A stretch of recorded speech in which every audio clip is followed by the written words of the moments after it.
वैसे तो आप सर्वांतर्यामी हो, पर आप देख लो हम गृहस्थी में हैं, हमारी बेटी का ब्याह, हमारे पास है नहीं रुपया, अब आप व्यवस्था करो प्रभु, आप जहाँ से चाहो ऐसी व्यवस्था।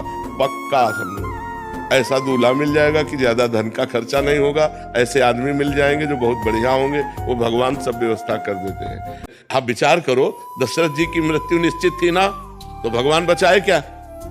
भगवान श्री राम हैं, वो चाहते तो अजर अमर कर देते अपने पिता को, लेकिन नहीं, विधान के अनुसार चलते। हा राम कहते हुए महाराज दशरथ जी ने अपने प्राणों का त्याग। तो तुम अपने पिता को कैसे बचा सकते थे? वो जो जिस समय जाना है उस समय जाना ही है, जो हमारे मन में वही वाणी में वही हमारे आचरण में, तीनों को मिलान सहज है।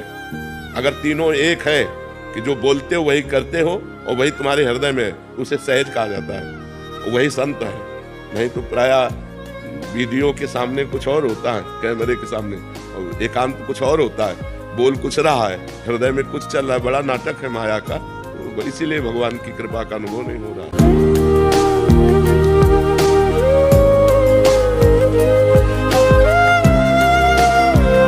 अच्छा कर्म आज का है, लेकिन बुरा कर्म पूर्व का है, उसे भोगना पड़ेगा। अवश्य में भोक्तव्यम कृतम कर्म शुभाशुभ। इसीलिए तो मनुष्य जन्म इसलिए मिला है कि हम पूरे हिसाब को बराबर कर दें, भजन के द्वारा, तपस्या के द्वारा हम अपने पापों को नष्ट कर दें, आगामी ऐसे कर्म करें कि हमें दुख न मिले, हम भगवान को प्राप्त हो जाए, हम उत्तम लोगों को प्राप्त हो। पर इन विषयों पर विचार कौन कर रहा है?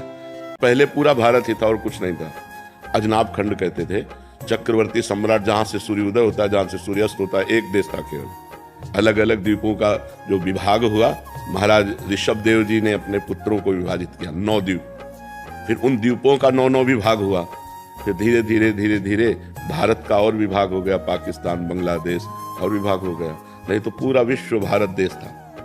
भक्त संसार के प्रति मंगल चाहता है, माँ केवल अपने बेटे का मंगल चाहती है, वो मोह के लिए अपने बेटे के लिए प्राण दे सकती है, लेकिन संत नाम जप करके, तपस्या करके सारे जगत का मंगल करते हैं। उनकी समानता मां से नहीं हो सकती।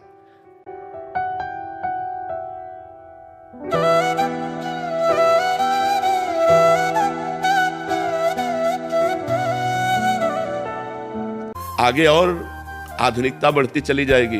परिक्रमा मार्ग ऐसा था कि गद्दा में परिक्रमा दे रहे हो, पूरी परिक्रमा दे आओ, तुम्हारे पैर में कहीं कंकड़ नहीं चुभेगा, सब रज, यमुना जी की सब बालू रज, खूब लोटो, खूब आनंद। आज परिक्रमा देना मुश्किल है, ऐसे ऐसे कंक्रीट है जो रोड के है ना, वो एक बार परिक्रमा दे तो पैर छिल जाए, दंडवती तो दे ही नहीं सकते उसमें। कितनी शांति थी कि 88,000 ऋषि एक महात्मा की बात को सुन रहे हैं बिना माइक के।